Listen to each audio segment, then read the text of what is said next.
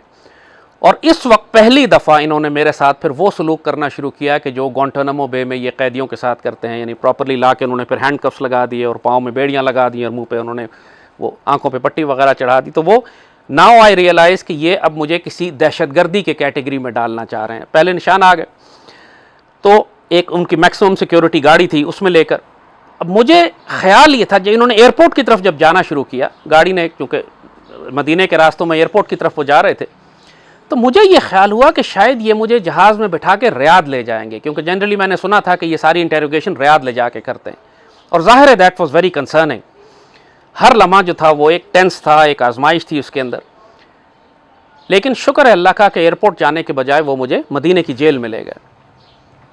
मदीने की जेल में जाते ही उसी तरीके से जिस तरह होता है कि जो कैदियों के साथ होता है कि उन्होंने कहा कि साहब आप जेल के कपड़े पहन लीजिए, और एक छोटे से सेल में तकरीबन 6 फुट बाय 6 फुट का छोटी सी कब्रनुमा सेल था, जिसका दरवाज़ा स्टील का था बिल्कुल, और दीवारें बिल्कुल कोई खिड़की नहीं उसके अंदर, और कंक्रीट की दीवारें। पहली मरतबा मैं अपनी ज़िंदगी में एक सॉलिटरी कन्फाइनमेंट सेल में दाखिल हुआ। ये जो चीज़ें आप सिर्फ फिल्मों में देखते थे, अब वो आपके अंदर से, आपके ऊपर से गुजर रही थी। और इतनी तेज़ी से, यानी एक चंद घंटों पहले मैं रियाजुल जन्ना के पास, मस्जिद नबवी में और सईदी के रोज़े के पास खड़ा हुआ, दुरूद और सलाम पेश कर रहा था और हम कंफर्टेबल थे, और चंद दिन के बाद हमारा वापसी का प्लान था, और अचानक रातों रात पूरी दुनिया सर के बल खड़ी हो गई, और मैं इस वक्त मैक्सिमम सिक्योरिटी प्रिजन में बंद था, और ये मुझे दहशतगर्द की तरह ट्रीट कर रहे थे। और इसके बाद ये प्रोसेस तकरीबन सॉलिटरी कन्फाइनमेंट पे इन्होंने मुझे अगले 21 दिन तक रखा, और सख्त तरीन इंटेरोगेशन, इसमें कोई मारा पीटा नहीं उन्होंने। वहाँ पे इनका तरीका जो है आजकल बड़ी मॉडर्न साइंटिफिक टॉर्चर करते हैं वो, उनको फिजिकल टॉर्चर वगैरह का सिलसिला तो नहीं था। यानी आपको रात को सोने नहीं देंगे, 24 घंटे वो आपको जगा के रखते हैं, एक स्लीप डिप्रिवेशन एक टॉर्चर का तरीका। दूसरा, वो आपके ऊपर सर्च लाइट्स लगा के रखते हैं ताकि आपकी आंखें बंद ना हो उनकी वजह से, तो पूरे कमरे में पावरफुल ट्यूब लाइट्स और सर्च लाइट्स लगी होती थी। फिर कमरे का टेम्परेचर वो इतना ठंडा कर देते थे कि सर्दी के मारे आप सो नहीं सकते थे। और फिर जब आप बिल्कुल नींद में होते थे, अगर किसी तरह गुनूदगी आ भी जाए आपको, तो फ़ौरन ही एक आदमी आके आपको उठा दिया करता था कि जी आप सो ना सके। तो इस प्रोसेस में तकरीबन 3 हफ्ते फिर इन्होंने मुझे रखा। इसमें मुझे कोई घर वालों से ना फ़ोन कॉल ना बात, बिल्कुल जैसे इंसान को उठा के मफकूद कर दिया उन्होंने, डिसअपीयर कर दिया बिल्कुल। आप उस मछली के पेट में चले गए, लगता बिल्कुल हमने उस जगह का नाम ही बाद में फिर बतनुल हूत रखा हुआ था, मछली का पेट, कि जिस तरह वेल मछली के पेट में आप चले जाएं और आपको कुछ उसके बाहर की दुनिया से आपके सारे राब्ते टूट जाएं। इंटेरोगेशन रात को होती थी, 24 घंटे किसी भी वक्त वो बुला के फिर उनके कमरे में बड़ी सख्त इंटेरोगेशन। और सबसे अजीब व गरीब बात यह कि सारी इंटेरोगेशन जब इतनी ख़तरनाक वो कर रहे हैं तो अरबी ज़बान में, they would not give me N interpreter, कोई ट्रांसलेटर मेरे साथ नहीं बैठा होता था। वहाँ मुझे पता चला कि जब इनके सवाल जवाब हुए, उन्होंने डायरेक्ट सवाल जब इस तरह किए कि पूछा कि तुम कब से ईरान के लिए जासूसी कर रहे हो, सऊदी अरब में किस किस को जानते हो, तुम्हारे ताल्लुकात क्या हैं, ईरान तुम्हें कितने पैसे देता है। उनके सवालों से मुझे अंदाज़ा हुआ कि ये तो मुझे ईरानी जासूस समझ रहे हैं, और ईरानी जासूस भी समझ रहे हैं और शिया भी समझ रहे हैं। बार बार मुझे कहते थे तुम शिया हो और ईरान के लिए काम करते हो। तो ये दिस वाज सरप्राइजिंग। नेचुरली अपने आप को एडजस्ट करना उस माहौल में जहाँ हर लम्हे हालात इतनी तेज़ी से तब्दील हो रहे हैं और इतनी सख्त आपके साथ ट्रीटमेंट हो रही हो, सिवाय अल्लाह के फजल के कोई चीज़ ऐसी नहीं थी जो आपके नर्व्स को और आपके वजूद को काबू में रख सकती। ज़ाहिर है बहुत सख्त वक्त थे वो, क्योंकि ना मैं ज़बान जानता था, और वो ज़बान भी जो बोलते थे लहजे वाली बोलते थे, यानी उसमें बदवी लहजा था, उसमें रियाद का लहजा था, उसके अंदर डेजर्ट का लहजा था, कोई मदीने वाला था तो कोई जद्दा वाला। ज़ाहिर है हर तरह के गार्ड्स थे वहाँ पर, बड़ी शिद्दत और सख्ती, जैसे जहन्नुम के दारोगा होते हैं उस तरह उनका सख्ती और बात करने का अंदाज़। खाना पीना तो वो दे दिया करते थे वक्त पे आपको, लेकिन उसके अलावा जो उनका अंदाज़ था आपके साथ, वो दहशतज़दा करने वाला। जिस तरह आप आजकल देखते हैं कि इसराइली जिस तरीके से फ़लस्तीनियों के साथ सलूक करते हैं, ऑलमोस्ट यही सलूक ये सऊदी जेलर जो थे वो अपने कैदियों के साथ करते थे। जैसे कहा कि 21 दिन तक इन्होंने तकरीबन मुझे सोने नहीं दिया, सर्च लाइट्स ऊपर थी, कमरे का टेम्परेचर बहुत ठंडा कर दिया करते थे। और बार बार उनका सवाल यही था कि तुम बताओ कि तुम ईरान के लिए जासूसी क्यों कर रहे हो। फिर पता चला कि नाराज़ इस बात पे थे कि तुमने ये सऊदी अरब के कहने पर पाकिस्तानी फ़ौज को यमन भेजने से क्यों रोका। असल बात आखिर में यही सामने आई, और सबूत के तौर पर, एविडेंस के तौर पर उन्होंने वही मेरे टेलीविज़न प्रोग्राम जो मैंने पाकिस्तान में किए थे, जिन प्रोग्रामों की बुनियाद पर बाद में पार्लियामेंट ऑफ पाकिस्तान ने, हमारी पार्लियामान ने भी एग्जैक्टली उन्हीं पॉइंट्स को उठाकर फिर वो करारदाद पास की कि पाकिस्तान जो है वो मुसलमान ममालिक की दाखिली जंग में शिरकत नहीं करेगा। तो मेरा जो पॉइंट ऑफ व्यू था, जाहिर है मैंने पहले एनवायरनमेंट बनाई थी, फिर पाकिस्तानी पार्लियामान ने उसको अप्रूव किया था और वही फिर पाकिस्तान गवर्नमेंट की पॉलिसी बन गई। लेकिन इनको इस बात पर गुस्सा था कि शायद मैंने ये सारा काम ईरान के कहने पर किया है, और सारी कन्वर्सेशन वो अरबिक में करते थे, अरबी में थी, और मेरे लिए बहुत मुश्किल था। जाहिर है ज़िंदगी और मौत का सवाल है, आप गलत जवाब दे जाएं किसी सवाल का, आप इकरार जुर्म कर लें, वो सवाल कुछ कर रहा है, जवाब आप कुछ दे दें, तो ये तो आपका डेथ वारंट है, कोई आपको बचने का फिर कोई चांस नहीं। मगर अल्लाह का करम और एहसान, उसने आसानी फरमाई कि उनकी मुश्किल अरबी भी, उसको मैं जवाब भी देता रहा, एग्रेसिवली उसके साथ काउंटर भी किया, उनको समझाया भी कि तुम गलत समझ रहे हो, अपना बैकग्राउंड बताया सारा, अपनी तफसील बताई काम की, अपना थिंक टैंक, ब्रास टैंक के बारे में बैकग्राउंड, कि जो कुछ मेरी एक तस्वीर थी प्रेसिडेंट अहमदी निजाद के साथ। मैं 2-3 दफ़ा चूँकि ईरान में कॉन्फ्रेंसेस अटेंड करने गया था अपने थिंक टैंक की जानिब से, तो वो तस्वीर भी उनके पास थी, और वो चूँकि अहमदी निजाद के साथ तस्वीर थी तो ये कन्फर्मेशन काफ़ी थी उनके लिए, सिर्फ एक फ़ोटोग्राफ के, जी तुम प्रेसिडेंट अहमदी निजाद के साथ खड़े हो, इसका मतलब है कि तुम लाजमन उनके आदमी हो और तुमने उनके कहने पे ये किया। सो उन्होंने अपने जहन में एक कहानी बना ली थी, but I wanted to find out कि ये कहानी इनके जहन में डाली किसने। मुझसे कहने लगे कि साहब हमारे बहुत ताल्लुकात हैं, हम सऊदी इंटेलिजेंस हैं, पूरा पाकिस्तान में हमारे बहुत रिसोर्सेज हैं, एसेट्स हैं, और हम सऊदी एम्बेसी से कंफर्म कर चुके हैं, और उन्होंने हमें बताया है, पाकिस्तान में सऊदी एम्बेसी ने कंफर्म किया है कि आप शिया हैं और आपका ताल्लुक ईरान से है, और आप यहाँ पे ईरान के लिए जासूसी करते हैं, और आप ईरान के कहने पर ये सारा काम कर रहे हैं। अब ये बात मुझे बाद में पता चली, उस वक्त तो नहीं पता चली, मेरा शक था कि ये इनको फीड कौन कर रहा है। जाहिर है क्योंकि सऊदी एम्बेसी के साथ तो बड़े बड़े रिस्पेक्टेबल ताल्लुकात थे मेरे, बरसों से, प्रेसिडेंट मुशर्रफ के वक्त से सऊदी एम्बेसी के साथ मेरे बड़े रिस्पेक्टेबल ताल्लुकात थे, वो मुझे इज़्ज़त भी करते थे, और मैं जब भी मैं उम्रे पे जाना चाहता था मेरे लिए स्पेशल मजामला वीज़ा दिया जाता था, जो हर किस्म के, चाहे वीज़े बंद हो उम्रे के, लेकिन मुझे स्पेशल वीज़े दिए जाते थे। तो मैं यही हैरान था कि ये कौन फीड कर रहा है सऊदी एम्बेसी को, क्योंकि ये तो पॉसिबल नहीं था कि मेरे बारे में वो इस तरह की बुरी राय दें। सऊदी एम्बेसडर्स, पहले अली अवाद असेरी थे, फिर जहरानी, वो सारे मेरे दोस्त थे, मैं उनको ज़ाती जानता था। मालूम ये हुआ बाद में कि सऊदी एम्बेसडर, सऊदी इंटेलिजेंस जो थी, वो जिस आदमी से मशवरा ले रही थी मेरे बारे में, उन्होंने मेरे बारे में पूछा, और जिस आदमी ने सारा फीडबैक उनको दिया झूठ पर मबनी मुझे कत्ल कराने के लिए, अब ज़रा दिल थाम के उस नाम को सुनिएगा, वो शख्स ताहिर अशरफी था, जो आज इमरान हुकूमत के अंदर मिडल ईस्ट रिप्रेजेंटेटिव बना हुआ है। इस शख्स ने वो झूठ का पलंदा, वो पूरा पैकेज बनाकर सऊदी गवर्नमेंट को दिया, क्योंकि ताहिर अशरफी के साथ मेरे पुराने इख्तलाफात थे, ये मुझ पर वैसे ही टेलीविज़न के प्रोग्राम हामिद मीर के साथ करके मुझ पर नबूवत का झूठा इल्ज़ाम लगा चुका है, मुझे कत्ल कराने के लिए बहुत अरसे से लगा हुआ था ये शख्स। इस हामिद मीर के प्रोग्राम में आके इसने झूठा इल्ज़ाम ब्लास्फेमी का मेरे ऊपर लगाया, तो ये तो बहुत अरसे से मुझे कत्ल कराने की कोशिश कर रहा था। और अब मौका इसको मिला, जब सऊदी गवर्नमेंट ने पूछा और मैं सऊदी अरब में गिरफ्तार हो गया, तो इससे ज़्यादा आइडियल मौका इसके लिए हो ही कोई नहीं सकता था मुझे कत्ल कराने का।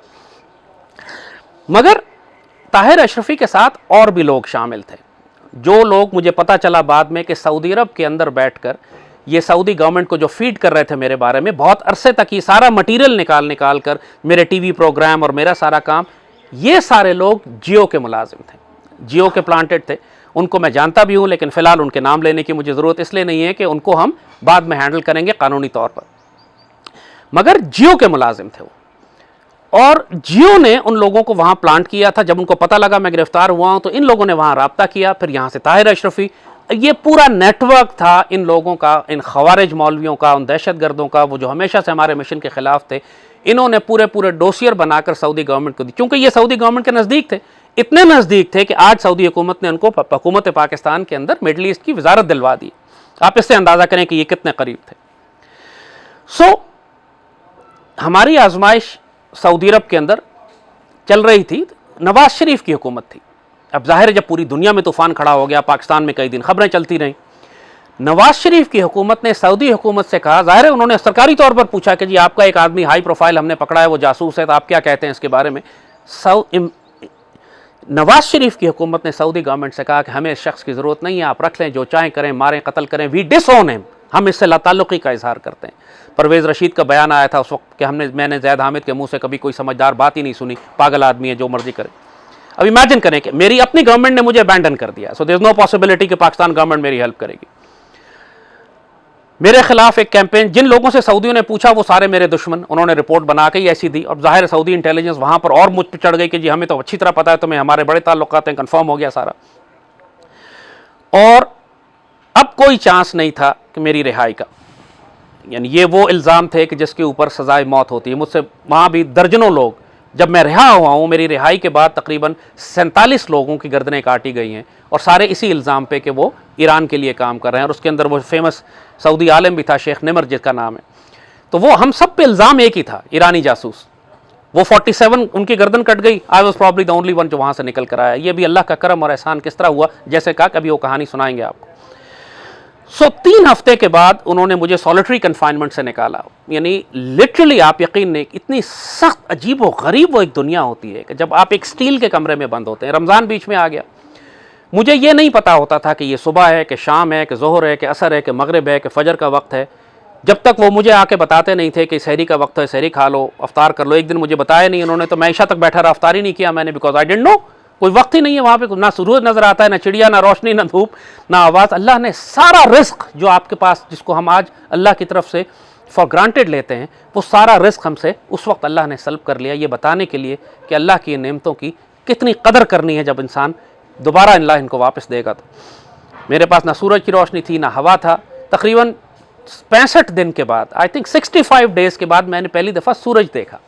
बिल्कुल मुझे सूरज नज़र नहीं आता था, उन्होंने बिल्कुल मुझे इस तरह उन्होंने बंद करके रखा हुआ था। तो 21 दिन के बाद मुझे पहली मरतबा उन्होंने 5 मिनट की फ़ोन कॉल दी मेरी घरवाली से। मुझे पहली दफ़ा मालूम हुआ कि वो खैरियत से हैं। मेरी सांस में सांस आई। मुझे तो पता ही नहीं था बेचारी गई किधर, क्योंकि हमारा वीज़ा 1 हफ़्ते का था। जिस होटल में हम ठहरे हुए थे उसका किराया बहुत ज़्यादा था, हमारे पास 1 हफ़्ते का किराया था। मुमकिन ही नहीं था कि वो वहाँ ठहर सकती, किराया भी दे सकती वहाँ का। तो 3 हफ़्ते के बाद जब फ़ोन कॉल हुई तो मुझे पता लगा वो खैरियत से हैं। मैंने अपनी खैरियत उनको बताई। अल्लाह का शुक्र और एहसान हमने अदा किया। उन्होंने कहा कि बात हो गई है दोस्तों से पाकिस्तान में, कोशिश हो रही है, इंशाल्लाह अल्लाह खैर करेगा। इसी दौरान में मुझे मेरी घरवाली ने बताया कि ये बात कंफर्म हो गई है कि सुषमा स्वराज जो इंडियन फॉरेन मिनिस्टर थी उस वक्त, और रॉ का पूरा डेलीगेशन उस वक्त सऊदी अरब पहुँच गया, और सऊदी हुकूमत से उन्होंने ये तकाजा किया कि ज़ैद हामिद को हमारे हवाले कर दो, ये हमारा मतलूब है। अब यहाँ पे बात बहुत ख़तरनाक हो गई थी, क्योंकि पाकिस्तानी हुकूमत मुझे डिसोन कर चुकी थी, सऊदी मुझे कत्ल करना चाहते थे, और इंडियंस पहुँच गए थे और डिमांड कर रहे थे कि मुझे एक्स्ट्राडाइट कर दिया जाए इंडिया की जानिब। और आप सब जानते हैं कि इंडिया के सऊदी अरब के जितने करीबी ताल्लुकात बन चुके हैं, सऊदी अरब को कोई फ़र्क ना पड़ता कि या वो मुझे कत्ल करते या मुझे इंडिया के हवाले कर देते। ये ज़ाहिर है एक इंतहाई ख़तरनाक सूरत हाल बन चुकी थी। और सही मानों में जैसे आप कहते हैं कि मछली के पेट में, जब यूनुस अलैहिस्सलाम की वो फीलिंग मुझे याद आती है जब वो दुआ पढ़ते थे, ला इलाहा इल्ला अन्ता सुब्हानका इन्नी कुन्तु मिनज़ ज़ालिमीन, कि जब चारों तरफ से आप बंद हो चुके हों, सूरज की रोशनी, हवा, पानी कुछ ना हो, तमाम आसरे ख़त्म हो चुके हों, जब दुनिया में कोई ताकत आपको ना बचा सकती हो, दुनिया की बड़ी बड़ी ताकतें आपको कत्ल करने के लिए तैयार हों, उस वक्त सिवाय अल्लाह की ज़ात के, अल्लाह दिखाता यही है कि सिवाय मेरी ज़ात के कोई चीज़ नहीं है जो तुम्हें बचा सके। तमाम आसरे, तमाम सहारे, तमाम उम्मीदें जो इंसान दुनिया की किसी चीज़ से लगाता है, वो सब अल्लाह ने तोड़ कर ख़त्म कर दी। और अब या तो आप उम्मीद और तवक्कुल की आखिरी हद पर जाएं, अल्लाह पे एतबार करें, या आप मायूस होकर मारे जाएं, हलाक हो जाएं। मायूसी इंसान को मार देती है। वो जो माहौल उन्होंने बनाया होता है उस जेल के अंदर, वो इंसान को मायूस करने के लिए होता है कि उम्मीद ज़िंदा ना रहे इसकी। वहाँ पे मेरे पास सैकड़ों, पता लगा मुझे, चूँकि जब मैं बाद में दूसरे कैदियों के साथ मिला तो मालूम हुआ कि कोई 10 साल से है, कोई 6 साल से है, और मुकदमे चल रहे हैं इनके, किसी का फ़ैसला नहीं हुआ। इंसान उठाया और अंदर कर दिया। मेरे साथ एक बड़ा प्यारा शामी था, अल्लाह उसके रसूल से प्यार करने वाला, 1 लाख दुरूद शरीफ रोज़ पढ़ता था। उस बेचारे को 4 साल से बंद किया हुआ था, सिर्फ इसलिए कि वो शामी था और कोई सऊदी उसके रेस्टोरेंट पे कब्जा करना चाहता था, तो उस पर इल्ज़ाम लगा दिया कि ये शामी हुकूमत का जासूस है। वही सिंपल आसान, मैं ईरानी हुकूमत का जासूस था, वो शामी हुकूमत का जासूस था। इल्ज़ाम उस पर। और वो बेचारा भी 4 साल से अंदर पीछे पीछे बच्चे रोल गए, उसके घर बार तबाह हो गया, ख़ानदान कारोबार तबाह हो गया, वो दिल का मरीज़ हो गया अंदर। लेकिन अल्लाह ने उसको मेरे लिए रहमत बना के भेजा। उसने मुझे पूरी तफसील बताई कि आपके साथ अब ये करेंगे क्या। उसने कहा आपको यहाँ से निकाल कर ये जद्दा लेके जाएंगे, जद्दा में जज के सामने आपको पेश करेंगे, वहाँ आपका जो बयान होगा उसकी तस्दीक की जाएगी, यानी आपको वेरिफिकेशन, जो कुछ आपने बयान दिया उसकी तस्दीक होगी। उसके बाद आपका ट्रायल होगा, फिर आपको ये कसीम के जेल लेके जाएंगे या रियाद की जेल ले जाएंगे, और आपका प्रोसेस जो है वो हो सकता है कि 4-5 साल चले, क्योंकि उसके बाद कहीं जाके जो मासूम होता है वो 4-5-6 साल में रिहा होता है, और जिसको सज़ा होनी होती है फिर वो सारी उम्र अंदर ही रहता है या गर्दन काट दी जाती। और उसने मुझे सारा तरीका बताया कि इंटेरोगेशन कैसे करते हैं, ये तुम्हें कागजात कुछ और दिखाएंगे, बयान तुमसे कुछ और लेंगे, तुम्हारा बयान कुछ और होगा, लेकिन ये अरबी में कुछ और लिखेंगे, तो कभी इनके लिखे हुए डॉक्यूमेंट पर साइन ना करना। बड़ी उसने हिकमत की बातें बताई, और वाकई जिन्होंने आगे जाके मेरी जान बचाई। तो जब वो इंटेरोगेशन मेरी हो रही थी, सारी उसके साथ सवाल जवाब, तो फिर अल्टीमेटली आखिर में उन्होंने मेरा बयान लिया। और जब मैंने अपना बयान लिखा उसके अंदर, जो मैंने बयान उर्दू में लिखा, फिर उस बयान को उन्होंने कहा जी कि हम तर्जुमा करवा के लाएंगे। फिर वो ले गए, तर्जुमा करवा के अरबी में बयान लेकर आ गए, और मुझसे कहा जी कि ये आपका उर्दू का बयान है, ये अरबी का बयान है, इस पर दस्तखत कर दीजिए आप। तो वो डॉक्यूमेंट जज के सामने जाना था मेरे साथ, ताकि मैं जज के सामने मैं एक्नॉलेज करता कि हाँ ये अरबी का बयान भी मेरा है और उर्दू का बयान भी मेरा है। ये बात मुझे मेरे उस शामी दोस्त ने बता दी थी कि अगर आपने अरबी के बयान को बगैर पढ़े और समझे साइन किया तो फिर आप मारे जाएंगे, फिर आपको बचने का कोई चांस नहीं है। जब ये मुझे मदीना से जद्दा लेके जा रहे थे, तो एक हाई सिक्योरिटी प्रिजन से दूसरे हाई सिक्योरिटी प्रिजन, और इसके लिए इन्होंने कमर्शियल सऊदी एयरलाइन की फ़्लाइट ली। और वो भी एक अजीब व गरीब तरीका होता है कि मुझे ये जेल से निकाल कर एक एम्बुलेंस में बिठाया इन्होंने। आपको सऊदी अरब में जो एम्बुलेंसेज चलती हुई मिलेंगी, ज़रूरी नहीं है कि वो एम्बुलेंसेज हों, ज़्यादातर उसके अंदर कैदी ट्रांसपोर्ट हो रहे होते हैं। ऊपर दिखाने के लिए एम्बुलेंस लिखा होता है, साफ लिखा होता है, लेकिन actually they are prison transporters. तो मुझे वहाँ से निकाल कर ये पूरे जहाज़ तक ले गई, एम्बुलेंस जहाज़ तक पहुँची, और मुझे पिछले दरवाजे से इन्होंने दाखिल करके पिछली सीट पे बिठा दिया। बाकी पैसेंजर्स आगे बैठे हुए थे, ज़ाहिर मैं पीछे था, और किसी को नहीं मालूम था कि पीछे मेरे साथ सिविलियन कपड़ों में जो 10-12 सिपाही हैं, वो सारे इतना हाई सिक्योरिटी, जैसे मैं कोई दुनिया का सबसे बड़ा दहशतगर्द इन्होंने पकड़ा हुआ था। फिर इसी तरह मुझे जब ये जद्दा एयरपोर्ट पे पहुंचे, तो उसी तरह एम्बुलेंस से उतार के फिर ये मुझे दूसरी जहाज़ से उतार के दूसरी एम्बुलेंस में बिठाया, और वहाँ से लेके मुझे जेल चलेगा। वहाँ पर भी अगेन एक सॉलिटरी कन्फाइनमेंट में उन्होंने मुझे रखा, लेकिन मेरे साथ एक अरबी लड़के को दाखिल कर दिया जो अंग्रेज़ी जानता था। अब ये जासूसी का दूसरा तरीका था इनका, कि वो आपके साथ बात करेगा, दोस्ती लगाएगा, आपसे अंदर की बातें निकलवाएगा। ये सारी बातें, ज़ाहिर है कमरे में कैमरे भी लगे हुए हैं, माइक्स भी हैं, लेकिन वो साथ साथ आपसे बातें भी निकलवा रहा है कि आपका बैकग्राउंड क्या है, आप क्या करते हैं। ये एक अलग तरीका था, और इसके बारे में भी मुझे उस शामी ने आगाह कर दिया था कि इस तरह वो जासूसी करने के लिए आपके साथ लोग दाखिल करेंगे। वहाँ भी तकरीबन 3 हफ्ते मैंने गुजारे, और जज के सामने जब हम गए, तो मैंने जज के सामने साफ साफ कहा कि ये जो अरबी लिखी हुई है मैं इस पर दस्तखत नहीं करता, जो उर्दू है ये मेरा बयान है, अरबी मैंने नहीं पढ़ी, मैं नहीं जानता, मेरे पास ट्रांसलेटर नहीं था, मुझे नहीं मालूम कि इसमें क्या लिखा हुआ है, लिहाजा मैं इसकी तस्दीक नहीं करता। तो जज ने भी यही लिख दिया कि जी अरबी की तस्दीक नहीं है, उर्दू की तस्दीक है। और ये बात मुझे बाद में पता चली कि वाकई उस अरबी के अंदर उन्होंने वो तब्दीली की हुई थी कि जिसमें इकरार जुर्म था कि जी वाकई मैं ईरान के लिए काम करता था और मुझसे गलती हो गई और मुझे माफ़ कर दें, और ये और वो, मतलब बिल्कुल एक इकरार जुर्म, जिसके बाद मेरी मौत यकीनी हो जाती। ये बात अल्लाह का फजल है, मदीने में ही अंदाज़ा मुझे हो गया था कि इनको मिला कुछ भी नहीं है, क्योंकि हर इंटेरोगेशन पर आकर वो गुस्से से फाइल में मारता था और कहता था कि मैंने ये रियाद भेजी, और रियाद ने कहा कि इसमें कुछ भी नहीं है, तो गिव मी समथिंग मोर। बार बार वो ये कहता था मुझे कुछ और दो, इसमें कुछ भी नहीं है। अब जाहिर है कुछ होता तो उसको मिलता ना, उसमें कौन सी ऐसी बात थी कि जो उन्होंने सारे फ़ोन मेरे तलाश कर लिए, सारा लैपटॉप मेरा ले लिया, हर चीज़ तलाश कर ली, कोई चीज़ उसमें ऐसी थी ही नहीं जो ये बताए कि मैं ईरानी जासूस हूँ जो इनके खिलाफ काम कर रहा हूँ, या सऊदी कोई कॉन्टैक्ट मेरे पास हो। कोई सऊदी कॉन्टैक्ट था ही नहीं, सारे लोकल पाकिस्तानी बच्चे थे। सो दे फाउंड नथिंग एक्चुअली। तो अल्टीमेटली उन्होंने फिर तरीका यही निकाला कि उन्होंने वो अरबी का जो बयान था उसी में उन्होंने बेईमानी करके वो दाखिल कर दी चीज़ें कि जिसमें इकरार जुर्म बनता था। अल्लाह ने करम और फजल फरमाया, उस हमले से भी हम बच के निकल गए। जब रियाद में इनका ये हमला भी नाकाम हो गया, तो इन्होंने फिर मुझे रियाद से स्पेशल ट्रांसपोर्ट प्लेन में, यानी एक्चुअल इनकी मिलिट्री का एक इंटेलिजेंस का प्लेन आया, उसके अंदर मुझे बिठा के, जिस तरह इतना बड़ा मैं दहशतगर्द था इनके नज़दीक, कि एक स्पेशल जहाज़ के अंदर मुझे फिर रियाद से ये कसीम ले गए, कसीम के जेल पहुँचे। और वहाँ पे चूंकि मेरी इंटेरोगेशन मुकम्मल हो चुकी थी, लिहाजा उन्होंने मुझे एक जमाइया में, कलेक्टिव रूम में रख दिया, जहाँ पे 10-12 लोग और भी थे।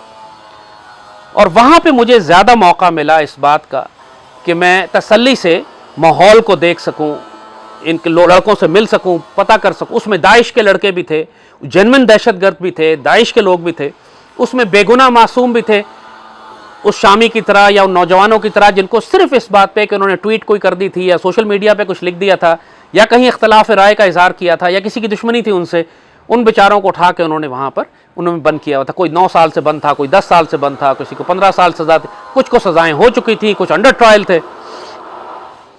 इंतहाई तकलीफदेह माहौल। ये जो सऊदी अरब की जेल्स हैं इनके बारे में भी थोड़ा सा हम आपको बताएं। जाहिर है अगर अल्लाह ताला मुझे इस निज़ाम में दाखिल ना करता तो मैं कभी भी ना जानता कि अंदर क्या हो रहा है। जितनी भी जेलें इनकी बनी हुई हैं, अरबों करोड़ों डॉलर खर्च करके ये सारी जेलें अमेरिकन और इसराइलियों की बनाई हुई हैं। बहुत हाई टेक्नोलॉजी सिस्टम है, पूरी जिस तरह ज़ेरे ज़मीन जिस तरह टनल्स होती हैं उस तरह स्ट्रक्चर्स खड़ी किए हुए हैं जिनमें सूरज की रोशनी नहीं आ सकती, हवा नहीं आ सकती, चिड़िया पर नहीं मार सकती, जो उर्दू की कहावत है। High technology, centralise air conditioning, centralise heating, centralise cooling, centralise locking systems, सैकड़ों बड़े बड़े होटलों के कॉरिडोर्स की तरह कमरे होते हैं जिनके अंदर सेल्स बने हुए हैं, स्टील के दरवाजे, अंदर कंक्रीट, और हर एक के अंदर high technology surveillance systems, cameras, mics, mechanical locking, electronic locking, in software control, computer control. इतना हाईटेक सिस्टम है कि सऊदीज तो बना ही नहीं सकते, मैनेज ही नहीं कर सकते। तो इस काम के लिए इनके पास बहुत बड़ी तादाद में ये सारा स्ट्रक्चर बनाया भी इसराइलियों ने, अमेरिकन ने होता है, और इसके बाद फिर इनकी बहुत बड़ी तादाद में स्पेशलाइज्ड ट्रेनिंग भी होती है, और वो मर्सनरीज और ब्लैक वाटर्स और इनके जो फॉरेन कॉन्ट्रैक्टर्स हैं वो सारे इन जेलों को चला रहे होते हैं, जिनके अंदर अमेरिकन और इसराइली मुख्तलिफ कॉन्ट्रैक्टिंग कंपनीज के नाम से G4S या जो मर्जी नाम ले आप, मुख्तलिफ private security contractors, black waters, वो सारों के लोग इनको मैनेज कर रहे होते हैं। और नीचे आपको सामने फ्रंट पे गार्ड सऊदी नजर आते हैं, लेकिन हाईटेक सिस्टम्स जितने भी मैनेज हो रहे हैं जाहिर है वो वही कॉन्ट्रैक्टर्स हैं जिन्होंने बनाए हैं, वही मेंटेनेंस भी करते हैं। तो इन जेलों के अंदर जो आदमी चला जाता है बाहर की दुनिया से उसका राब्ता मुकम्मल तौर पर खत्म हो जाता है, जब तक कि ये किसी को खुद चाहें तो फोन कॉल ना दें। एक इत्तिसाल के नाम से नहीं फोन कॉल दिया जाता है कि आप फोन कर सकते हैं अपनी फैमिली को, हफ्ते में, 15 दिन में, महीने में। बाज़ लोगों को मुझे पता लगा 15-15 साल कोई फ़ोन कॉल नहीं, फैमिली को नहीं पता कहाँ है वो, बंदा उठा के गायब कर दिया, इज डिसअपीयर्ड। ऐसे वाक़यात वहाँ पे कि इंसान का दिल खून के आंसू रोता था। नौजवान मासूम बच्चे 17 साल, 15 साल, 16 साल के, 90 साल का बुढ़ा बाबा, उलमाए कराम, ये सब मेरे साथ जेलों में बंद थे वहाँ मुख्तलिफ सेल्स में। आपस में बात करने की इजाज़त नहीं थी, लेकिन लोगों ने तरीक़े निकाले हुए थे। ज़ाहिर है जो सालों से वहाँ रह रहे हैं उन्होंने तरीक़े निकाल लिए थे, पर्चियाँ लिख के खत ट्रांसफ़र हो जाता था, अक्रॉस बात कर लेते थे, एक सेल से दूसरे सेल बात करते थे। एक सच्ची बात है कि सैयदी रसूलुल्लाह सल्लल्लाहु अलैहि वसल्लम ने फरमाया था कि एक वक्त आएगा कि काट खाने वाली बादशाहतें आ जाएंगी। हकीकत में अल्लाह ने मुझे वो काट खाने वाली बादशाहतें दिखाई कि जब वो जुल्म करने के लिए आती हैं तो इंसानियत पर कितना दहशतगर्दी और कितना जुल्म करती हैं। और एक मुसलमान हुक्मरान के लिए लाजिम है कि वो इस बात का एहतमाम करे कि इस तरह का जुल्म उसकी रियासत में कभी ना किया जाए अवाम के ऊपर, मखलूक पर, बग़ैर मुकदमे के, बग़ैर ट्रायल के, बग़ैर उसको वजह बताए। ख़ानदान से अलग कर लिया, उचक लिया उसको, सड़क से, घर से उठा के ले गए, सड़क से उठा के ले गए, रोज़ा मुबारक से, मस्जिद नबवी से उठा के ले गए और गायब कर दिया। किसी को मालूम ही नहीं कि दुनिया में वो कहाँ है। अगर मेरी घरवाली उस दिन मेरे साथ ना होती, दुनिया में किसी को पता भी नहीं चलता मैं कहाँ गया। बहुत अरसा तो सऊदी इनकार करते रहे कि हमारे पास नहीं है ये, हमने तो उठाया ही नहीं। वो तो अल्लाह का शुक्र है चूँकि मेरी घरवाली थी, मैसेजेस में पाकिस्तान भेज चुका था, मीडिया में खबर चली गई थी, तूफ़ान मच गया, तो वो इनकार नहीं कर सके। वरना हर आदमी के साथ तो ये सहूलत नहीं है, लोगों को तो उठा के गायब कर देते हैं। अब जब ये सूरत हाल हो गई, जब मैं कसीम में था, अब कसीम के उस माहौल के अंदर उस वक्त मुकम्मल तौर पर भारतीय हुकूमत अब दबाव डाल रही थी सऊदीज़ के ऊपर कि ये हमारे हवाले कर दें। अब ज़ाहिर सूरत हाल बहुत ख़तरनाक हो चुकी थी। उस वक्त पाकिस्तान में चूँकि हुकूमत पाकिस्तान नवाज शरीफ की थी, वो मुझे डिसोन कर चुके थे। अब ज़ाहिर है पाकिस्तान आर्मी और ISI किसी सूरत में ये इजाज़त तो नहीं दे सकते थे इंडिया को कि वो हमको अगवा करके सऊदी अरब से उठा के ले जाएं। सुषमा स्वराज 2 मरतबा वहाँ पहुँची अपने पूरे डेलीगेशन के साथ। अब जहन्नुम रसीद हुई है, वो जहन्नुम की आग उस दुनिया में भी और आखिरत में भी उसके लिए, लेकिन उस वक्त वो पूरी ताकत के साथ। और ये वो वक्त था कि जब जनरल राहील और जनरल रिजवान ने एक पॉलिसी डिसीजन लिया कि हर सूरत में मुझे वहाँ से निकालना है। मैं ये पहली दफ़ा इन दोनों जनरल्स का नाम ले रहा हूँ, पाकिस्तान के मुहिब वतन पेट्रियट जनरल्स, एक सिपा सलार और दूसरा DGISI। और जब भारत ने यह फैसला किया कि मुझे वहाँ से अगवा करवा लेंगे या एक्स्ट्राडाइट करवा लेंगे, तो फिर ये पूरी ताकत के साथ इन्होंने सऊदी हुकूमत पर दबाव डालना शुरू किया कि मुझे वहाँ से निकाला जाए। जैसे हमने कहा ना कि अब सूरत हाल ये हो चुकी थी कि एक रियल एक्शन पैक्ड थ्रिलर शुरू हो चुका था। सऊदी इंटेलिजेंस मुझे रोक रही थी, इंडियन इंटेलिजेंस मुझे खींचना चाहती थी, और अब पाकिस्तानी इंटेलिजेंस बराह रास्त इन्वॉल्व हो चुकी थी मुझे बचाने के लिए। और सऊदी को यह अंदाज़ा तो हो चुका था कि ये ईरानी जासूस नहीं है। जाहिर है जब उन्होंने पाकिस्तान आर्मी से भी पूछा, ISI से पूछा, और इंडिया वाले जब पहुंच गए तो सऊदी खुद हैरान थे कि इंडिया क्यों इस शख्स को ले जाना चाहता है। अब उनको कुछ समझ आ रही थी बात कि ये असल में गेम कुछ और है और इस शख्स को फंसाया गया है, और असल में तो इंडियंस इसको लेना चाहते थे और इस पर इल्ज़ाम कोई दूसरा है, क्योंकि जाहिर है एविडेंस ही कोई नहीं मिली इनको। शुरू में इन्होंने आर्मी और ISI से कह दिया था, बिल्कुल शुरू में, कि हम कहेंगे कुछ नहीं इनको, हम इनकी वाइफ को भी सख्ती नहीं करेंगे, वो मदीना में रहना चाहती हैं तो वो भी रह सकती हैं, मगर हम मालूम करना चाहते हैं कि हकीकत क्या है। तो जाहिर है, to be honest I would say, कि सऊदियों ने पाकिस्तान आर्मी से, ISI से भी झूठ बोला। उन्होंने ये कहा कि हमने उनको गेस्ट हाउस में रखा हुआ है, कंफर्टेबल है, उन्हें कोई परेशानी नहीं है, जबकि एक्चुअली उन्होंने मुझे मैक्सिमम सिक्योरिटी प्रिजन में रखा हुआ था। और मेरी घरवाली तमाम अरसा, ये 4 महीने जो मैंने गुजारे हैं, अल्लाह का अजीब करम और फजल है कि वो मदीने में ही रहीं। हमारे पास 1 हफ्ते का किराया था और हमने 4 महीने का किराया अदा किया वहाँ पे। कैसे किया, ये भी अल्लाह के राजों में से एक राज है। खुद सऊदी इंटेलिजेंस हैरान थी कि ये खर्चा कैसे पूरा कर रहे हैं। एक हैरत अंगेज तौर पर एक ब्रदरहुड, एक अल्लाह का करम, एक फजल नजर आया वहाँ पे हमें। पाकिस्तानी हर तरफ से आते थे, ये जानते हुए भी कि मेरी घरवाली निगरानी हो रही है उनकी, हर कोई देख रहा है कि इनकी मदद करने कौन आ रहा है, इनको पैसे कौन पहुंचा रहा है। उसके बावजूद आते थे खामोशी से और एक लिफाफा दे के चले जाते थे। किसी में 10,000 रियाल, किसी में 5,000 रियाल, किसी में 15,000 रियाल। पाकिस्तान एम्बेसी, उसने अपनी गाड़ी दे दी ड्राइवर के साथ, स्टाफ दिया साथ, कि जो मेरी वाइफ को लेकर जेल मिलने आता था, सारे काम जो करते थे सऊदी इंटेलिजेंस के साथ, जो नेगोशिएशंस थी, बातचीत थी, वो सारी मेरी घरवाली कर रही थी। वो बेचारी खुद जेल गई, इंटेरोगेशन उनकी सारा दिन होती थी, उनसे वो सवाल कर रहे थे देखने के लिए कि ये कंट्रोडिक्ट करती हैं मेरी बातों को या नहीं। सऊदी पाकिस्तानी एम्बेसी ने उस वक्त, उन्होंने खुफिया तौर पर बड़ी रकम पहुँचाई हमारे पास, हमारे यहाँ होटल के बिल अदा किए। अल्लाह का फजल और करम रहा, हर तरफ से वो पाकिस्तानी जो हमारे मिशन को सपोर्ट करते थे, हमारी बात समझते थे, अल्लाह ने उनके दिलों में तौफीक दी, उनको इजाज़त दी, आजमाए चले गए। दोस्त भी आजमाए गए, दुश्मन भी आजमाए गए। और 4 महीने उस 4 स्टार होटल में हमारी घरवाली रही। सारा दिन मस्जिद नबी जाती, रोज़े पाक पर रोती रहती थी, दुआ कर। जाहिर है उनके लिए तो इससे बड़ी आजमाइश और तकलीफ और क्या होगी कि उनका शौहर उनसे छीन लिया और ये भी नहीं मालूम कि वापस कब आएगा। सब लोग उनसे वहाँ कहते थे कि बीबी आप पाकिस्तान चली जाएं, यहाँ पे इतनी जल्दी कोई रिहा नहीं होता, अब 10-12 साल लगेंगे, आप पाकिस्तान जाएं, अल्लाह पे तवक्कुल करें, भरोसा करें, दुआ करें, अल्लाह कोई खैर रास्ता निकाल दे। यहाँ तो जो जेल, इस तरह की जेल में जाता है, ये कोई मामूली चोरी डाके फ्रॉड का केस तो है नहीं, ये तो जासूसी का केस है, इसमें जाने वाला कोई शख्स बाहर नहीं निकलता, आप भूल जाएं। और उस अल्लाह की बंदी का अल्लाह पे तवक्कुल कि मैं नहीं जाऊंगी जब तक उनको साथ लेके ना जाऊं, या मुझे यकीन ना हो जाए कि वो रिहा होने वाले।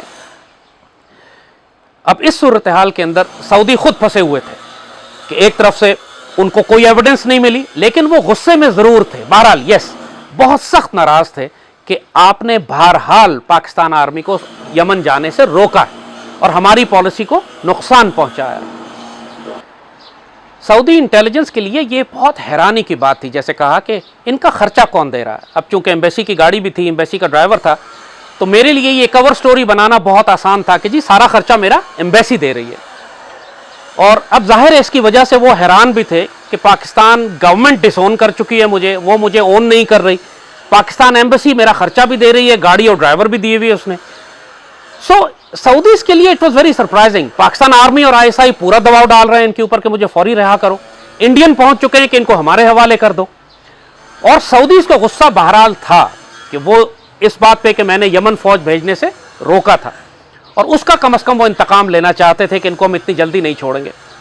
लेकिन जब उनको ये अंदाजा हो गया कि इस आदमी के पास कुछ है नहीं, ये जासूस नहीं है, ये ज़्यादा अरसा रख नहीं सकेंगे, तो वो निगोशिएट करने के लिए आ गए। मेरी घरवाली से भी उन्होंने ये कहा और हमारे दोस्तों के ज़रिए भी पैगाम दिलवाया, मुझसे भी बात की कि अगर हम आपको रिहा करते हैं तो आप पाकिस्तान आर्मी को यमन भेजेंगे।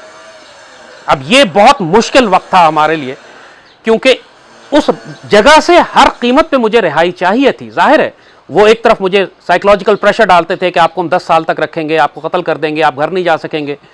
दूसरी जानिब कहते थे हम आपको रिहा कर देते हैं लेकिन आप पाकिस्तान आर्मी को यमन भेजिए। ये अल्लाह ने एक बहुत बड़ी आजमाइश में डाला था। अल्लाह का एहसान और शुक्र, हमने साफ अल्फाज में उनसे कहा कि तुम मुझे 100 साल तक यहाँ रखो, मुझे कत्ल कर दो, लेकिन मैं अपनी जान बचाने के लिए पाकिस्तान को फ़रोख्त नहीं करूँगा। इन्होंने मुझे बताए बगैर यही सवाल मेरी घरवाली से किया और मेरी घरवाली ने भी यही जवाब दिया उनको कि ये बात तो निगोशिएट हो ही नहीं सकती, इस पर तो हम बात ही नहीं करेंगे कि तुम उनको रिहा करने के लिए अगर पाकिस्तान आर्मी को यमन भेजने की बात करते हो तो ये हम कबूल नहीं कर सकते, ये सिफारिश मैं नहीं करूँगी। बल्कि पाकिस्तान में भी फिर इन्होंने हमारे जो दोस्त और कॉन्टैक्ट्स थे उनको इन्फॉर्म कर दिया कि अगर इस तरह की कोई बात सऊदीज़ आपसे करें तो आप हमारी तरफ से इनकार कर दें कि इस शर्त पे हम रिहाई नहीं चाहते, हम इंशाअल्लाह अल्लाह के हुक्म से अनकंडीशनल रिहाई लेंगे। अल्लाह का एहसान है, हमने किसी शख्स से रिहाई की भीख नहीं मांगी, ना मैंने ना मेरी घरवाली ने, ना हुकूमत पाकिस्तान से, ना पाकिस्तान गवर्नमेंट से। 4 महीने मेरी घरवाली वहाँ पर रहीं उम्रा करने के लिए। पूरी हुकूमत पाकिस्तान वहाँ आती थी, उनके अफसर आते थे, वज़ीर आते थे, उसी होटल में ठहरते थे जहाँ हमारी घरवाली ठहरी थी। लेकिन मजाल है कि मेरी घरवाली कभी उनके पास गई हो ये बात करने के लिए कि मेरे शौहर को रिहाई दिलवा दीजिए आप। अल्लाह का एहसान और शुक्र, हमारा तवक्कुल और भरोसा सिर्फ अल्लाह की ज़ात पे था। और हैरत अंगेज़ तौर पर अल्लाह ताला हमें तसल्लियाँ भी दे रहा था वहाँ पे अल्लाह ताला की तरफ से बिशारतें थी, खुशखबरियाँ थी, इनकी ज़िल्लत हमें नज़र आ रही थी।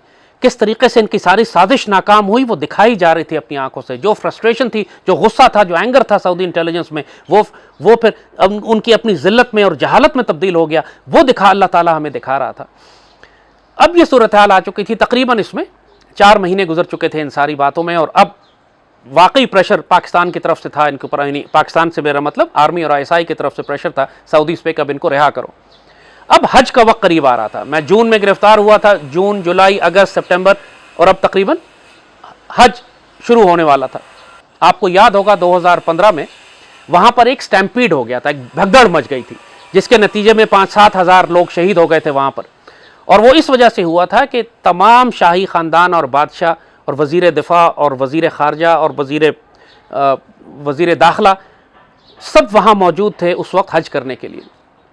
वज़ीर दाखिला उस वक्त मोहम्मद बिन नाइफ थे, जिसको बाद में हटा दिया उन्होंने, और वज़ीर दिफा मोहम्मद बिन सलमान, जो इस वक्त नाइब वली है, जो इस वक्त वली अहद है। और दोनों मुझसे नाराज़ थे ज़ाती तौर पर। ज़ाहिर है कि वो तो वज़ीर दाखिला था, उसको तो इस बात पर गुस्सा था कि मैं उसके मुल्क में ईरानी जासूस आ गया, और वज़ीर दिफा मुझसे मोहम्मद बिन सलमान इसलिए नाराज़ था कि मैंने उसकी जंग, ज़ाहिर है वो यमन में जो सारी ज़िल्लत उनको उठानी पड़ रही थी वो उनके नज़दीक मेरी वजह से थी कि पाकिस्तान आर्मी को मैंने भेजने से रोका था। उस सूरत हाल में मेरी रिहाई का क्या सबब हो सकता था? अब यहाँ पे देखिए, अल्लाह ताला जब कोई काम करना चाहता है, मुझे एक इन्होंने एक कमरे में जेल में बंद किया जद्दा में, एक नौजवान के साथ जिसने किसी अमेरिकन को कत्ल किया था, 30 साल की सज़ा थी, और वो नौजवान 12 साल से कैद तन्हाई में था, 18 साल बाकी थे उसके। जब मैं उसके पास जेल में उस कमरे में इन्होंने मुझे रखा एक दिन के लिए, तो वो खुशी से उछल कूद करने लगा। मैंने कहा क्या वजह? कहने लगा तुम 12 साल में पहले मेहमान हो जो मेरे कमरे में आए हो। अल्लाह अकबर वलिल्लाहिल हम्द। इंसान कैसे ज़िंदगी गुजारेगा 6 फुट बाय 6 फुट के कमरे में? 12 साल से बंद था, मजीद 18 साल उसने वहाँ गुजारने थे। ज़ाहिर है कि नहीं गुजार सकेगा, मर जाएगा बीच में उसको वो। मगर वहाँ पर जब उससे बात हुई, उसने जब मेरा केस सुना तो कहता है कि तुम्हारा केस, उसका तवक्कुल देखें अल्लाह पे, मुझसे कहता है कि तुम्हारा केस कुछ भी नहीं है। कहता है मैंने तो कत्ल किया है अमेरिकी, मेरे खिलाफ तो केस है इनके पास, तुम्हारे खिलाफ कोई केस नहीं है। अल्लाह इनको मजबूर करेगा कि ये तुमको रिहा करे। अब जाहिर है मजबूर अल्लाह कैसे करेगा इसका मुझे भी अंदाज़ा नहीं था। जब मैं उनकी जेल में था तो ये वही जैसे कहा कि हज का वक्त आ गया, और इस वक्त ऐन मिना के वक्त पाकिस्तान से जनरल रिजवान ISI के डेलीगेशन के साथ मिना पहुँचे। सऊदी डायरेक्टर इंटेलिजेंस, उनके एक्सटर्नल सिक्योरिटी और इंटरनल सिक्योरिटी, मुबाहिस और उनकी जो इस्तखबारात है, दोनों के डायरेक्टर्स, इनके तमाम प्रिंसेस, शहजादे, मोहम्मद बिन सलमान, नाइफ, ये सारे वहाँ पे मौजूद थे, और इनके दरमियान नेगोशिएशंस हो रही थी मेरी रिहाई के लिए। ख़ुद जनरल रिजवान लीड कर रहे थे। और इस सूरत हाल में खबर आती है, और सऊदी नहीं मान रहे थे, वो थे कि जी ठीक है जो भी है, लेकिन गुस्सा है हमें इनके ऊपर, इन्होंने फौज रोकी, वो नहीं भेज छोड़ना चाह रहे थे। इंडिया का दबाव था इनके ऊपर, बहुत से उनमें थे जो इंडिया को फेवर करना चाहते थे। एन इस वक्त खबर आती है कि भगदड़ मच गई है और कई हज़ार लोग मारे गए और क्राइसिस हो गया और पैनिक हो गया। और उस घबराहट और खौफ में जो सरासीमगी फैली है, वहाँ पे जो कन्फ्यूजन फैली है, उसमें सऊदियों ने घबराहट में ओके कर दिया कि ठीक है आप इनको निकालिए और ले जाइए। इतने वो अंडर प्रेशर आ गए, इतने खौफजदा हो गए, इतने परेशान हुए कि निगोशिएट ही नहीं कर सके, और जो कुछ वो करना चाहते थे वो सब भूल गए। और उन्होंने जनरल रिजवान से कहा कि आप जैद को लीजिए और निकल जाइए यहाँ से। और उसी दिन मुझे अल्लाह के फजल से इत्तला हो जाती है फ़ोन के ज़रिए कि आपकी रिहाई का फ़ैसला हो चुका है और जल्दी आपको निकाल लिया जाएगा। ये इतनी हैरत अंगेज़ बात है कि मैं आज तक इसके ऊपर अल्लाह का शुक्र भी अदा करता हूँ और हैरान रहता हूँ हमेशा कि अल्लाह अपने राज़ों को बेहतर जानने वाला है। अगर उस दिन वो 7,000 लोग शहीद ना होते तो शायद मेरी रिहाई ना होती। उन 7,000 अफराद की शहादत की वजह से वो माहौल बन गया कि सऊदियों ने घबरा कर इजाज़त दे दी कि मुझे वहाँ से निकाल लिया जाए। अल्लाह जनरल रिजवान को खुश रखे, वो अपनी ईद की छुट्टियाँ ख़राब करके या ईद की छुट्टियाँ इस्तेमाल करके सऊदी अरब पहुँचे, और उन्होंने ख़ास तौर पर पूरा दबाव डाला सऊदी हुकूमत के ऊपर, क्योंकि दूसरी जानिब से जैसे कहा कि रॉ दबाव डाल रही थी मुझे वहाँ से अगवा कराने के लिए, और किसी भी दिन मुझे उठा के ले जाते, और ISI के लिए अब चॉइस ही कोई नहीं थी। और फिर बहरहाल they were on very very honourable officers, दोनों राहील एंड रिजवान, और उन दोनों ने पूरी तरह पाकिस्तान का दिफा भी किया और हमें वहाँ से फिर निकाला भी। इसमें कुछ हैरत अंगेज़ कुछ रूहानी तजुर्बात और एक्सपीरियंसेस भी हैं, वो भी मैं शेयर करना चाहूँगा। लेकिन इससे पहले मिना वाले वाक़े के बाद क्या हुआ वो थोड़ा सा आपको बताते हैं। उस वक्त मैं कसीम के जेल में था। कसीम आप अगर नक्शे पे देखें तो रियाद के मगरिब में थोड़ा सा दूर आगे एक शहर है, बिल्कुल डेजर्ट के अंदर, और उसकी भी जेल भी बिल्कुल डेजर्ट में उन्होंने बनाई हुई। तो उस दिन अल्लाह ने मुझे एक फ़ोन कॉल दिलवा दी मेरी घरवाली से, लेकिन ये वो वक्त था कि जब मेरी घरवाली तकरीबन हफ्ता 10 दिन पहले पाकिस्तान जा चुकी थी। उन पर बहुत दबाव डाला गया कि जी अब आप पाकिस्तान चली जाइए। तो मजबूरन उनका पासपोर्ट सऊदियों ने चूँकि ज़ब्त किया हुआ था, वो जा भी नहीं सकती थी, पासपोर्ट वापस किया, मुझसे कहलवाया, कुछ और बहुत सारी बातें हुई। कुछ हमारे दोस्तों ने भी कहा कि जी पहले अब वक्त करीब आ गया, इंशाल्लाह उम्मीद है कि हम जल्दी इनको रिहा करवा लेंगे, तो आप निकलिए, फिर हम उनको पीछे से निकाल कर ले आएंगे। तो मेरी घरवाली मजबूरन फिर मुझे वहाँ छोड़कर पाकिस्तान आ गई, और मैं चूँकि कसीम के जेल में था तो वहाँ से इंटरनेशनल कॉल मुझे अलाउड नहीं थी। मगर अल्लाह ने अजीब मौजज़ा किया, वो एक अलग दास्तान है कि किस तरह मुझे वहाँ पे रोज़ इंटरनेशनल कॉल मिलती थी और मैं कॉल करता था इनसे और बात करता था, और मुझे इंटेलिजेंस मिलती रहती थी कि पाकिस्तान में डेवलपमेंट क्या हो रही थी, क्योंकि जाहिर है जनरल रिजवान मेरी घरवाली से राब्ते में थे। तो जब ये मामला हुआ कि मेरी रिहाई का फ़ैसला हो गया, जनरल रिजवान ने मेरी वाइफ को बताया, और उन्होंने मुझे फ़ोन पर जब मेरी मुलाकात हुई उनसे उसी दिन, मुझे उन्होंने कहा कि बात हो चुकी है और अल्लाह के हुक्म से आज शाम आपको वहाँ से निकाल लिया जाएगा। अब ये बात सिर्फ मुझे पता थी, मेरी घरवाली को पता थी, या जनरल रिजवान को मालूम थी। और शाम को कसीम में पूरा डेलीगेशन, इनका 10-12 उनके ट्रुप्स और पूरे उनके SSG special forces type commandos आ गए और कहा कि साहब इनको निकालना है और यहाँ से लेके जाना है। और जाहिर है वहाँ किसी को वजह मालूम नहीं थी, कि उनको तो सिर्फ हुक्म था कि यहाँ से इनको निकालो और लेकर जद्दा आ जाओ। तो मुझे उन्होंने वहाँ से निकाला। फिर वही प्रोसीजर, निकालने का सफ़र बहुत तकलीफदेह होता था, जाहिर है क्योंकि स्पेशल एयरक्राफ्ट होता है, लेकिन आपको वो हथकड़ी लगाते हैं, पाँव में बेड़ी लगाते हैं, आँख पे पट्टी लगाते हैं, फिर आपको उसी तरह लेके जाते हैं जिस तरह वो गुआंटानामो बे का कैदी ले जा रहा है, क्योंकि उनके नज़दीक तो मैं दहशतगर्द था। पीछे क्या फ़ैसला हुआ है वो उनको मालूम नहीं था अभी, सिर्फ इनको ये कहा गया था कि आप इनको लेकर जद्दा आ जाइए। फिर वहाँ से हम फ्लाई करके स्पेशल एयरक्राफ्ट में पहले मैं रियाद गया, एक रात हमें रियाद की जेल में रखा उन्होंने, फिर वहाँ से निकाला मुझे उन्होंने और मुझे जद्दा लेकर आ गए। और जद्दा में मुझे तकरीबन उन्होंने 18-16 घंटे रखा, और यहाँ से निकाल कर फिर डायरेक्ट मुझे जद्दा एयरपोर्ट पे लेके गए, और एयरपोर्ट से मुझे कतर एयरवेज़ की फ़्लाइट पे बिठाया। फ़्लाइट पे बिठा के मुझे उन्होंने रवाना किया, और रात तकरीबन 2-2:30 बजे मैं इस्लामाबाद एयरपोर्ट पे पहुँचा। पाकिस्तान में बल्कि पूरी दुनिया में लिटरली सिवाय मुट्ठी भर लोगों के किसी को मालूम नहीं था कि मैं सऊदी अरब की जेल से रिहा हो चुका हूँ। कतर एयरपोर्ट पर एक नौजवान मुझे मिला था जिसने एक तस्वीर मेरे साथ खींची, कुछ बातें की, तो वो तस्वीर बाद में सोशल मीडिया पर मशहूर भी हुई। सिर्फ मेरी घरवाली को मालूम था कि मैं आ रहा हूँ, मेरी वालदा को, मेरे बच्चों को, किसी को नहीं मालूम था कि मैं वापस आ रहा हूँ। और उससे पहले खबर फैल चुकी थी, आपको याद होगा कि मिना में जो स्टैम्पीड हुआ है उसमें मैं कत्ल हो गया हूँ, मारा गया हूँ। अब वो खबर किसने उड़ाई, क्यों उड़ाई, आई डोंट नो, लेकिन उसके नतीजे में भी पूरे पाकिस्तान में क़यामत मच गई थी। आपको याद होगा कि बड़ी हेडलाइंस ब्रेक हुई और तूफ़ान मच गया कि ज़ैद हामिद मिना में कत्ल कर दिए गए। और उस वक्त फिर मेरी घरवाली ने ट्वीट की थी, मैसेज भी किया था कि अल्लाह के फजल से वो खैरियत से हैं और इंशाल्लाह जल्द आ जाएंगे। तो ये सारी एक्साइटमेंट हो रही थी, लोगों के इमोशंस, लोगों के जज्बात और लोगों की मोहब्बतें, लॉयल्टीज़, गद्दारियाँ, दगाबाजियाँ, सब कुछ अल्लाह खोल कर दिखा रहा था एक सख्त तरीन आजमाइश में, इस सारे ड्रामे में जो एक्चुअली इंटरनेशनल ड्रामा बन चुका था, क्योंकि कई ताकतें इन्वॉल्व थी, कई इंटेलिजेंस एजेंसीज इन्वॉल्व थी। और उस सारे में अल्लाह का करम और एहसान हुआ, अल्हम्दुलिल्लाह वहाँ से सऊदी इंटेलिजेंस ने जद्दा में मुझे ISI के हवाले किया, ISI ने मुझे जहाज़ में बैठाया, रात को 2:30 बजे मैं यहाँ पहुँचा और ISI की गाड़ी जहाज़ पर मौजूद थी, मुझे लेकर पीछे से वो निकले खामोशी से और मुझे उन्होंने घर पहुँचा के वापस चले गए। ISI हमारे मारखोर, इनका काम है दुनिया में सांपों को हलाक करना। जहाँ पाकिस्तान के मफादात की बात होगी, जहाँ दुश्मनों के दांत तोड़ने की बात होगी, जहाँ सांपों को हड़प करने की बात होगी, इंशाअल्लाह ये पाकिस्तान के मुजाहिद आपको मिलेंगे। ये इनकी ड्यूटी भी है और इन पर अल्लाह का फ़ज़ल भी कि अल्लाह के रसूल के दुश्मनों को ज़लील करने के लिए हमेशा इन्हीं मुजाहिदों को इस्तेमाल करता है।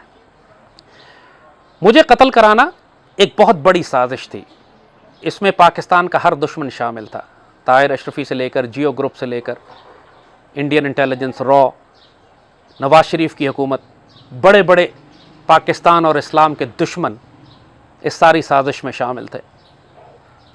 अल्लाह ताला ने, जब मैं वापस आया, वापस आने के बाद चंद दिनों के बाद दोबारा मैं अपनी ड्यूटी पे मौजूद था। आज देख रहे हैं अल्लाह के फल से उस वक्त से लेकर आज तक ना हमारी शिद्दत में कोई कमी हुई है, ना जज्बे में, ना पैशन में। लोग पूछते थे कि आप पर असर क्यों नहीं हुआ इसका, क्या आप साइकोलॉजिकली कोई स्ट्रेस है आपके ऊपर, आप उसी तरह काम कैसे कर रहे हैं। लोग तो काम छोड़ देते हैं कि इतना बड़े एक्सपीरियंस के बाद मैं दोबारा इस तरह बात नहीं करूँगा, मुझे एहतियात करनी चाहिए, आपने क्यों नहीं किया। ये जो सारा एक्सपीरियंस अल्लाह ने कराया, इसके अंदर बहुत बड़े बड़े रूहानी तजुर्बात भी थे, स्पिरिचुअल एक्सपीरियंसेस थे। अल्लाह ने हर कदम पर अपनी निशानियाँ दिखाई, ये बताने के लिए कि तुम्हारा आसरा और तुम्हारा सहारा सिर्फ अल्लाह की ज़ात पर होना चाहिए। जब वो तमाम दुनिया के आसरे बंद कर देता था, उस वक्त अल्लाह रास्ते निकालता था हमें ये दिखाने के लिए कि अल्लाह है और उसने तुम्हें छोड़ा नहीं है। कुछ वाक़यात बयान करते हैं। मिसाल के तौर पर मुझे सख्त परेशानी थी इस बात की कि मेरे साथ ये क्या करेंगे, मेरा ट्रायल होगा, मुझे जेल में डालेंगे, मुझे मार देंगे, मुझे निकालेंगे, क्या सच।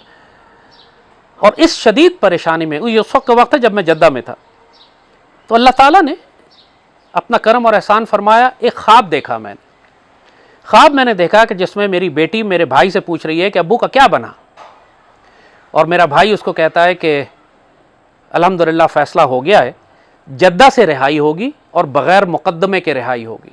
अब ये इतनी वाज़ेह आवाज़ थी, बिल्कुल एक इतना वाज़ेह इशारा था, और उस वक्त मैं जद्दा में ही था पहले स्टे में। तो आई वॉज़ वेरी श्योर अल्हम्दुलिल्लाह, मैंने कहा अल्लाह की तरफ से बिशारत आई है, इंशाअल्लाह मैं जद्दा से ही रिहा हो जाऊँगा। अच्छा हुआ ये कि कुछ अरसे के बाद इन्होंने मुझे जद्दा से निकाला, कसीम ले गए, कसीम से निकाला वापसी पे रियाद ले। कसीम जब ले गए मैं हैरान हुआ कि यार रब्बी, इशारा आपने मुझे दिया था कि मेरी जद्दा से रिहाई होगी, मुझे ये कसीम ले जा रहे हैं और मामला सख्त होता जा रहा है। अब ये कह रहे हैं कि मेरे ऊपर सख्ती करेंगे और शिद्दत करेंगे। और फिर 3 महीने के बाद जब मामला हुआ कि मुझे कसीम से घुमा कर ये दोबारा जद्दा लेकर आए और मेरी जद्दा से रिहाई हुई बग़ैर मुक़द्दमे के, तो सुभान अल्लाह, वो बिशारत और खुशखबरी जो अल्लाह ने मुझे दी थी वो पूरी हुई, लेकिन उसका वक्त थोड़ा सा तवील हो गया। एक सैर करके आए और हम उसके बाद वहाँ से रिहाई हुई हमारी। इसी तरह जब मैं कसीम की जेल में था, अल्लाह ताला का करम और एहसान कि मेरे साथ वाले कमरे में एक ऐसा अरब नौजवान बंद था जिसको अल्लाह ने तोहफे दिए हुए थे ख्वाबों की ताबीर बताने की। पूरे जेल के जो कैदी थे उनको जब ख्वाब आते थे तो वो उसके पास जाते थे और उसको कोई गिफ्ट था, अल्लाह की तरफ से तोहफा दिया हुआ था, वो ख्वाबों की ताबीर बताता था। तो मुझे कसीम में अल्लाह ताला ने यह ख्वाब दिखाया कि हज के मौके के ऊपर पाकिस्तान आर्मी का एक डेलीगेशन आया है मिना में और वो मुझे रिहा करा के ले गया है। पूरा ख्वाब मुझे अल्लाह ने कसीम में दिखाया। अब जाहिर है इसकी इंटरप्रिटेशन मेरी समझ से बाहर थी, क्योंकि हज करीब आ रहा था। हज में क्यों पाकिस्तान आर्मी का डेलीगेशन आएगा जो मुझे रिहा करा के ले जाएगा, मेरी समझ से जाहिर है इसकी इंटरप्रिटेशन मैं नहीं जानता था। तो मैंने उस अरब नौजवान से ये सवाल, ख्वाब उसके आगे रखा। उसने बड़े वाज़े अल्फाज में बताया कि आपको ये बिशारत अल्लाह की तरफ से है कि इंशाअल्लाह इस हज पर आप रिहा हो जाएंगे और पाकिस्तान आर्मी का बड़ा किरदार होगा इसके अंदर। और बाद वाले वक्तों में जैसे बताया कि 100% अल्लाह ने ऐसे ही किया। मेरी घरवाली वहाँ पे थी, मैं नहीं चाहता था कि पाकिस्तान जाए, ज़ाहिर है वो भी नहीं चाहती थी कि जाएँ, लेकिन अल्लाह ने वहीं पे मुझे कसीम में ख्वाब दिखाया कि मेरी घरवाली पहले आज़ाद होकर निकल जाती हैं और कुछ अरसे के बाद मैं रिहा होकर निकलता हूँ। इसकी ताबीर मैंने अपने यमनी दोस्त से पूछी तो उसने भी यही कहा, उसने कहा कि अल्लाह ताला ने हिकमत ऐसी प्लान की है कि पहले आपकी घरवाली पाकिस्तान जाएंगी और उसके बाद आप पाकिस्तान जाएंगे। तो जब मेरी घरवाली ने जब मुझसे ये कहा कि ये मुझे पाकिस्तान भेजना चाहते हैं और मैं नहीं जाना चाहती, तो फिर इसी ख्वाब की बुनियाद पर मैंने उनसे कहा कि आप जाइए, कि आपका जाना इस बात की बिशारत और इशारा है कि इसके बाद मेरी रिहाई है, लिहाजा आपका जाना ज़रूरी है। वो बेचारी फिर इसके बाद बादल नखास्ता ये पाकिस्तान तशरीफ़ ले गए और यही हुआ कि 10-15 दिन के बाद अल्लाह के फजल से फिर मेरी भी रिहाई हो गई। तो कहने का मकसद ये है कि इन्होंने जब पूरी दुनिया से मेरी कम्युनिकेशन तोड़ दी, सारे दरवाजे बंद कर दिए, तो अल्लाह से ताल्लुक़ तो नहीं तोड़ सके ये। और अल्लाह ने दिखा दिया कि जब तमाम दुनिया के रास्ते बंद हो जाए, नाउमीदी और तारीकी उस तरह हो जैसे मछली के पेट में होती है, तो अल्लाह करम और एहसान फरमाता है जब तुम पढ़ो ला इलाहा इल्ला अंता सुब्हानका इन्नी कुन्तु मिनज़ ज़ालिमीन। ज़िंदगी का इतना बड़ा सबक हमें अल्लाह ने यहाँ पर दिया, अल्लाह पे तवक्कुल और भरोसा कि चाहे कितनी तारीकी हो, कितनी नाउमीदी हो, जब तुम्हारा अल्लाह उसके रसूल से ताल्लुक़ हो, तुम्हारा सैयदी रसूलुल्लाह पर मोहब्बत और ताल्लुक़ का रिश्ता हो, अल्लाह पर भरोसा और तवक्कुल हो, तो अल्लाह कभी तुम्हें तन्हा नहीं छोड़ेगा। ये एक अल्लाह का एहसान हुआ कि इस जेल से उसने हमें रिहाई दी। मैं उन सारे बच्चों के लिए दुआ गो हूँ जो मेरे पीछे रह गए वहाँ पे, जिनको मैं जानता हूँ कि अक्सर बेगुनाह थे, कुछ बाद में रिहा हुए कई सालों के बाद, और मेरा उनसे रब्ता है। अब माशाल्लाह पूरी अरब दुनिया में वो फैले हुए हैं और मेरा उनसे रब्ता भी है और मोहब्बत और प्यार का एक ताल्लुक़। वो मेरे साहिब सिजन है, जेल में हमने इकट्ठे वक्त गुजारा है।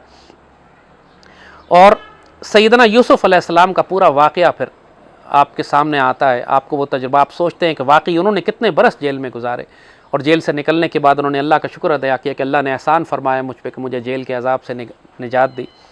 हकीकत यही, मैंने बेशक 4 महीने गुजारे, लेकिन वो 4 महीने इतने इंटेंस थे, इतनी शिद्दत थी कि आम पाकिस्तानी जेल के लिहाज से देखें तो शायद 10-15-20 साल में जितना इंसान पकता है या उसको रगड़ा दिया जाता है, वो उन 4 महीने का रगड़ा था। दुनिया की बदतरीन जेलें हैं वो, सख्त जुल्म है, काट खाने वाली बादशाहतें हैं, शरीयत नाम की कोई चीज़ नहीं है वहाँ। मगर सबसे अहम बात यह है कि जो कुछ मेरे साथ हुआ है, शर्मिंदगी तो दूर की बात, उस पर अल्लाह का शुक्र और एहसान अदा करते हैं कि अगर पाकिस्तान की खातिर हमें इन तजुर्बात से दोबारा गुजरना पड़े तो हम 100 दफ़ा गुजरेंगे। अल्लाह का शुक्र कि हमने पाकिस्तान को फ़रोख्त नहीं किया। अल्लाह का शुक्र कि मुझे इस बात पर सज़ा दी गई कि मैंने उम्मत मुस्लिमा को, उम्मत रसूल को आपस में लड़ने से रोका, पाक फ़ौज को एक ऐसी जंग में कि जहाँ हम अपने भाइयों को कत्ल करते, उस जंग में दाखिल होने से रोका। अल्लाह का एहसान कि अल्लाह ने पाक फ़ौज और ISI को ये तौफ़ीक़ अता फ़रमाई कि वो दुश्मनों के मुँह तोड़ते हुए, दुश्मनों की साजिशों को ज़लील व ख्वार और नाकाम करते हुए हमें उनके पंजों में से निकाल कर पाकिस्तान लेकर आए। चूँकि मेरी ड्यूटी पाकिस्तान के दिफा के लिए है, मेरी ड्यूटी सईदी रसूलुल्लाह की ड्यूटी है, तो अल्लाह ने साफ साफ दिखाया कि उसने हमें छोड़ा नहीं था। वो जेल में किसी सज़ा के लिए उसने दाखिल नहीं किया था, तरबियत के लिए किया था। जामियातुल सिजन, वहाँ प्यार से बात की जाती थी, यूनिवर्सिटी ऑफ प्रिजन, एक ऐसी जेल जिसके अंदर अल्लाह सिखाता है आपको इंसानियत, जिसमें अल्लाह अपनी निशानियाँ दिखाता है, आपको ये बताता है कि दुनिया के चारों तरफ से दुनिया तन्हा भी छोड़ दे आपको, अगर अल्लाह ने आपको तन्हा नहीं छोड़ा है तो इंशाअल्लाह मुश्किल तरीन और तारीक तरीन हालात में से भी अल्लाह आपके लिए रास्ते निकाल देगा। तो ये थी हमारी कहानी। जब हम वापस आए माशाअल्लाह, उसके बाद घर में मैं दाखिल हुआ रात के 2-2:30 बजे। खामोशी से मेरी घरवाली ने मुझे वसूल किया, रिसीव किया, घर में लेकर आई। अभी किसी को नहीं मालूम है, मेरी बूढ़ी वालदा सो रही हैं, मेरे माजूर भाई है वो भी सो रहा था। मैं गया वालदा के पास, उनको मैंने उठाया, वो बेचारी बिल्कुल मायूस हो चली थी। मेरी फ़ोन पे एक दफ़ा उनसे बात हुई थी, मुझसे कहती थी कब आओगे। मैं कहता अम्मी जल्दी आ जाऊँगा इंशाल्लाह। वो कहती मुझे वक्त बताओ। मुझे वहाँ पे वो ये कहते थे कि जब तुम जाओगे तुम्हारा ख़ानदान मर चुका होगा, हम तुम्हें 10-15-20 साल नहीं छोड़ेंगे। ज़ाहिर है मेरे लिए इमोशनली बहुत स्ट्रेसफुल था ये बात। मैं वालदा के पास वापस आया, उनको मैंने सोते से उठा ही दिया। वो बेचारी उठ के रोने लगी। उसी वक्त उन्होंने वज़ू किया, शुक्राने के नवाफिल पढ़ने लगी। बच्चों को फ़ोन किया, माशाल्लाह बच्चे मेरे इस्लामाबाद में थे। उसी वक्त 3 बजे माशाल्लाह उनको इत्तला हुई तो 5 बजे तक वो हवा की रफ्तार से उड़ते हुए घर पहुंच गए। पूरे ख़ानदान में माशाल्लाह एक रौनक, एक चरागाहें, खुशी। और फजर के वक्त जब मेरे भाई को कराची फ़ोन किया तो ज़ाहिर उससे पहले ख़बर आ चुकी थी कि मुझे कत्ल कर दिया गया। तो पहले तो इम्प्रेशन लोगों का यही था कि जब फजर के वक्त फ़ोन कॉल आया तो कोई बुरी खबर होगी।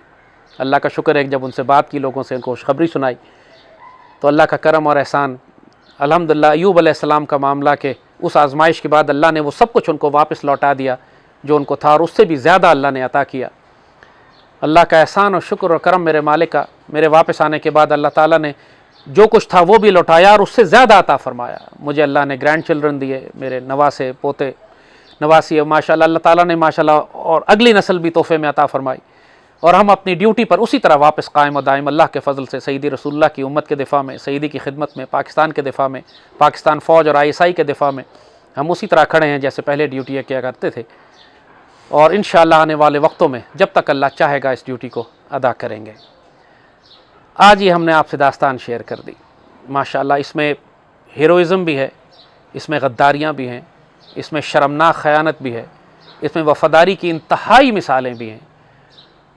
जो किरदार मेरी घरवाली का रहा है इसके अंदर, मेरी उस ख़ातून ने, एक दुनिया हैरान थी, पूरा मदीना हैरान था, पूरे मदीने के पाकिस्तानी इनको जानते थे, हमदर्दियाँ उनके साथ थी। ज़ाहिर है मेरा तारुफ़ था, मेरी घरवाली को जानते थे, सबको मालूम था कि मुझे उठा के ले गए। और किस तरह मदीने के मुसलमानों ने इनकी मदद की, इनका साथ दिया, इनसे दुआएं करवाने आते थे, क्योंकि ये सारा वक्त रोज़े रसूल पे बैठ के रोती थी। 4 महीने माशाअल्लाह इनको रोज़े रसूल पे मिले। अल्लाह ताला का अजीब करम और एहसान रहा इस सारे में। और फिर जैसे कहा कि इन्होंने नामुमकिन तरीन हालात में से रास्ता बनाकर जिस तरह मुझे निकाला। मिना का हादसा हो गया, अगर वो हादसा ना होता तो शायद मेरी रिहाई ना होती। अजीब मालिक के राज है, यही आपको आज बताना मकसूद था। सब कुछ आपसे इसीलिए शेयर किया कि आप देखें कि ये रियल लाइफ बाज़ औक़ात एक फैंटेसी रोमांटिक थ्रिलर से ज़्यादा सस्पेंसफुल होती है, अजीब व गरीब होती है, हैरान कुन होती है, लेकिन ये सब कुछ आपकी ज़िंदगियों में होता है। और अगर अल्लाह पे तवक्कुल और भरोसा और आसरा हो तो अल्लाह फिर बदतरीन हालात और मुश्किलात से भी आपको निकाल कर दोबारा अपनी ड्यूटी पर फाइज कर देता है। अल्लाहुम्मा सल्लि व सल्लम व बारिक अला सय्यिदिना मुहम्मद व अला आलिहि व सहबिहि वसल्लम। अल्लाह पाकिस्तान की और सईदी रसूलुल्लाह की उम्मत की हिफाजत फरमाए। अल्लाह आप लोगों को खुश रखे। पाकिस्तान जिंदाबाद।